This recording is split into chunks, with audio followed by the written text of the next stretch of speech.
நம்முடைய அன்பு தலைவர் கலைஞரின் உயிரினும் மேலான அன்பு உடன்பிறப்புகளே, உங்கள் அத்தனை பேருக்கும் என்னுடைய வணக்கத்தை, வாழ்த்துக்களை, நன்றியை தெரிவித்துக் கொள்கிறேன். நம்மளுடைய முதலமைச்சர் அண்ணன் தளபதி அவர்கள் ஆட்சி பொறுப்பேற்று கொண்ட போது, இந்த ஆட்சி எனக்கு வாக்களித்தவர்களுக்கான ஆட்சி மட்டுமில்லை, எங்களுக்கு வாக்களிக்காதவர்களுக்கும் சேர்த்த ஆட்சி. வாக்களிக்காதவர்கள் ஏன் இவர்களுக்கு வாக்களிக்காமல் விட்டுவிட்டோம் என்று நினைக்கக்கூடிய ஒரு ஆட்சியாக இதை நடத்துவோம் என்று அந்த மேடையிலே உறுதியளித்தார்கள். அப்படிப்பட்ட ஒரு ஆட்சியைத்தான் இன்று முதலமைச்சர் அவர்கள் நமக்கு தமிழ்நாட்டிற்கு வழங்கி கொண்டிருக்கிறார்கள். இது அத்தனை பேருக்குமான ஆட்சி.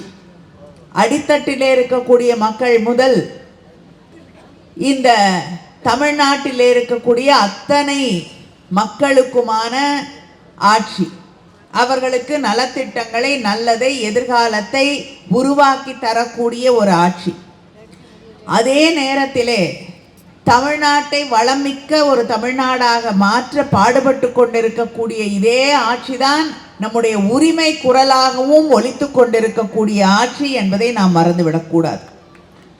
இங்கே பேசியவர்கள் எல்லாம் நாடு போற்றக்கூடிய இந்த நல்லாட்சியின் சாதனைகளை எல்லாம் உங்களுக்கு எடுத்து சொல்லி இருப்பார்கள்.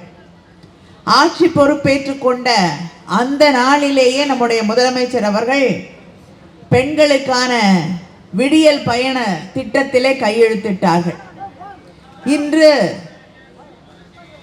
பெண்கள் ஒவ்வொரு மாதமும் ஏறத்தாழ அந்த விடியல் பயணத்தால், இலவச கட்டணம் இல்லாத பஸ் பயணத்தால் 1000 ரூபாய் வரை ஒவ்வொரு மாதமும் சேமிக்கக்கூடிய ஒரு வாய்ப்பை உருவாக்கி தந்திருக்கிறார்கள்.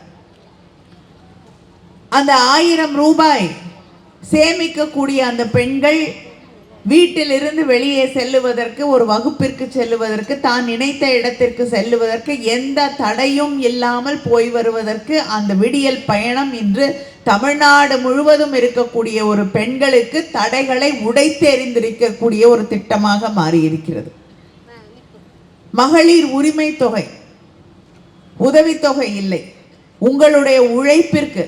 யாருமே நம்ம காலையிலேருந்து இரவு வரைக்கும் உழைக்கக்கூடிய பெண்களுக்கு யாரும் பாராட்டு பத்திரம் படிக்கிறது இல்லை. கேட்டால் வீட்டில் சும்மா இருக்காங்கன்னுவாங்க இல்லையா? ஆனால் அந்த பெண்களுடைய உழைப்பை மதிக்கக்கூடிய வகையிலே, அவர்களுடைய உரிமையை மதிக்கக்கூடிய வகையிலே மகளிர் உரிமை தொகையாக மாதம் 1000 ரூபாய் வழங்கி கொண்டிருக்கக்கூடிய ஆட்சி நம்முடைய ஆட்சி. சில பேர் எங்களுக்கு இன்னும் வரலையேன்னு கேட்குறீங்க இல்லையா? அவர்களுக்கும் விரைவிலே கேம்ப் நடத்தப்படும். யார் யாருக்கெல்லாம் விடுபட்டிருக்கோ, அப்ளிகேஷன் கொடுத்து யாருக்கெல்லாம் விடுபட்டிருக்கோ அவர்களுக்கும் விரைவிலே வழங்கப்படும் என்று முதலமைச்சர் அவர்கள் சட்டமன்றத்திலே அறிவித்திருக்கிறார்கள். அதனால வரலன்னு காத்திருக்கக்கூடியவர்களுக்கு விரைவிலே அந்த 1000 ரூபாய் வழங்கப்படும், உரிமை தொகை வழங்கப்படும் என்பதை நான் தெரிவித்துக் கொள்கிறேன். ஆனால் இத்தனை திட்டங்களை, இதை தாண்டி புதுமை பெண், கல்லூரிக்கு போகக்கூடிய நம் வீட்டு பெண்கள் எந்த தடையும் இல்லாமல் படிக்க வேண்டும் என்பதற்காக அவர்களுக்கு மாதம் 1000 ரூபாய் வழங்கப்படுகிறது. நம்ம வீட்டில் இருக்க பெண்களுக்கு மட்டும்தான் இந்த திட்டமான இல்லை. புதுமை பெண் திட்டம் பெண்களோடு நில்லாமல் தமிழ் புதல்வன் என்று நம் வீட்டில் இருக்கக்கூடிய இளம் மாணவர்கள் அவங்க கல்லூரிக்கு போகும்போது அவர்களுக்கும் 1000 ரூபாய் வழங்கப்படும் என்று நம்முடைய முதலமைச்சர் அறிவித்து அவர்களுக்கும் இன்று பணம் வழங்கப்படுகிறது.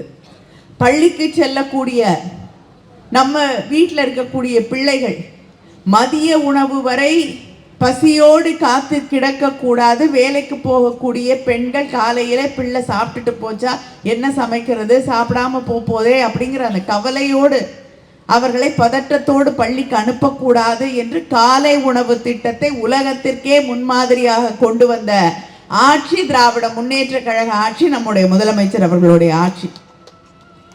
இப்படி ஒவ்வொரு நாளும் மக்களுக்கு பயன்படக்கூடிய வகையிலே, அதே போல தூத்துக்குடி எடுத்துட்டோன்னா எத்தனையோ திட்டங்கள் தூத்துக்குடிக்காக வழங்கப்பட்டிருக்கிறது.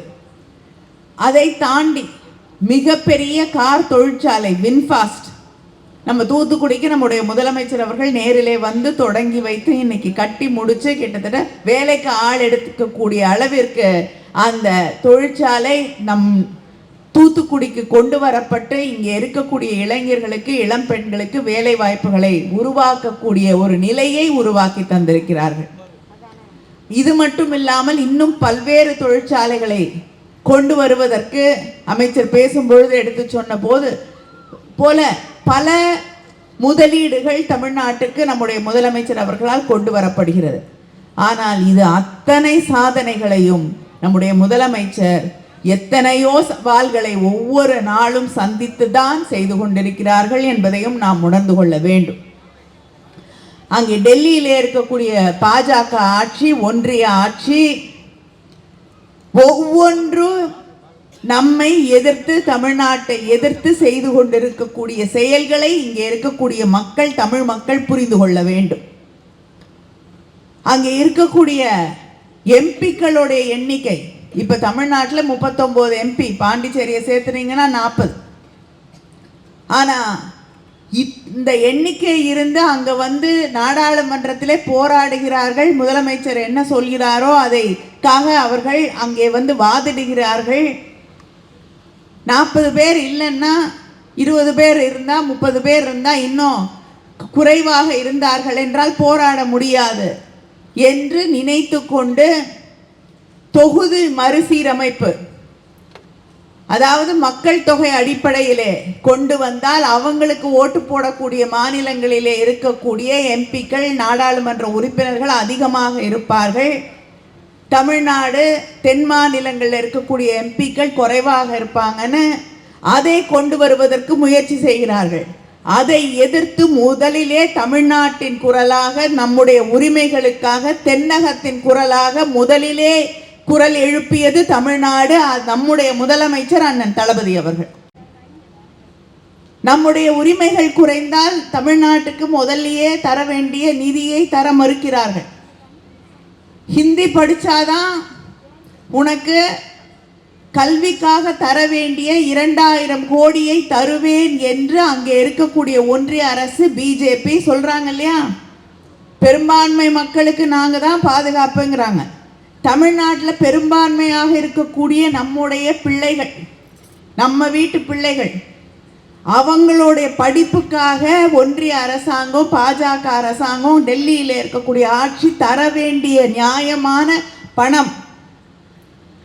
ஹிந்தி படிக்கல அப்படிங்கிற ஒரே காரணத்துக்காக பிடித்து வைத்து கொண்டு நீங்கள் ஹிந்தி படிப்பேன் என்று சொன்னால்தான் நான் கொடுப்பேன் அப்படின்னு 2000 கோடிக்கு மேல பிடித்து வைத்து கொண்டிருக்கிறார்கள்.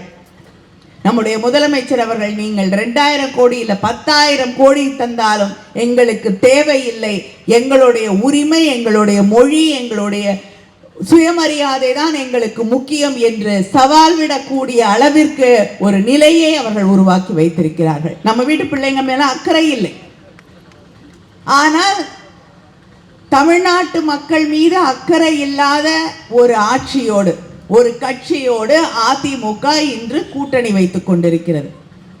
இதே அதிமுக தான் இஸ்லாமியர்களுக்கு எதிராக கொண்டு வந்த வக்ஃப் போர்டு சட்டங்களை எதிர்த்து வாக்களிக்கிறேன் என்றார்கள், நாங்கள் ஏற்றுக்கொள்ள மாட்டோம் என்றார்கள். ஆனால் இப்பொழுது அவர்களோடு கூட்டணி வைத்துக் கொண்டிருக்கிறார்கள்.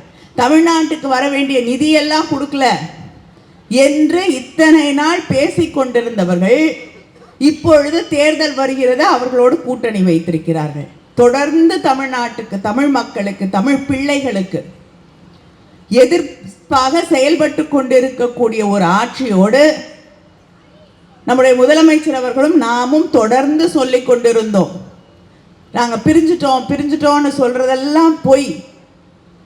தேர்தல் வந்தா 2 பேரும் மறுபடியும் கூட்டணி அமைத்துக் கொள்வார்கள், 2 பேரும் நாட்டை ஏமாற்றிக் கொண்டிருக்கிறார்கள் என்று சொன்ன போதெல்லாம் இல்லை இல்லை என்று சொன்னவர்கள் இப்பொழுது தமிழ் மக்களுக்கு துரோகம் செய்துவிட்டு வரக்கூடிய தேர்தலை சந்திக்க கூட்டணியில இணைகிறார்கள். அப்ப இத்தனை நாள் ஒருவர் மீது ஒருவர் வைத்த விமர்சனத்தின் அர்த்தம் என்ன? இது பச்சை துரோகம். இதைத்தான் திராவிட முன்னேற்ற கழகம் அண்ணன் தளபதி அவர்கள் எதிர்த்து கேள்வி கேட்கிறோம். இவ்வளவு நாள் நீங்க அவங்க தமிழ்நாட்டுக்கு துரோகம் செய்கிறார்கள் என்று வைத்த விமர்சனங்கள் எல்லாம் அர்த்தமில்லாமல் போய்விட்டது. தேர்தல் வந்தோன்னு ஒன்னா தேர்தலை சந்திக்க கிளம்பி விட்டீர்கள். ஆனால் என்றென்றும் தமிழ்நாட்டு மக்களுக்காக, தமிழகத்தின் உரிமைகளுக்காக, தமிழ்நாட்டின் வளர்ச்சிக்காக உங்களோடு இருக்கக்கூடிய ஆட்சி திராவிட முன்னேற்ற கழக ஆட்சி, நம்முடைய முதலமைச்சர் அண்ணன் தளபதி அவர்களுடைய ஆட்சி என்பதை நினைவிலே வைத்துக் கொண்டு தமிழகத்தை இன்று மட்டுமில்லை, இனி வரக்கூடிய நாட்களிலே நம்முடைய சுயமரியாதையை, நம்முடைய மொழியை, நம்முடைய அடையாளங்களை, நம்முடைய பிள்ளைகளின் எதிர்காலத்தை பாதுகாக்கக்கூடிய ஒரே இயக்கம் திராவிட முன்னேற்ற கழகம், ஒரே ஆட்சி நம்முடைய முதலமைச்சர் அவர்களுடைய ஆட்சி. அந்த நல்லாட்சி தொடரட்டும். நன்றி, வணக்கம்.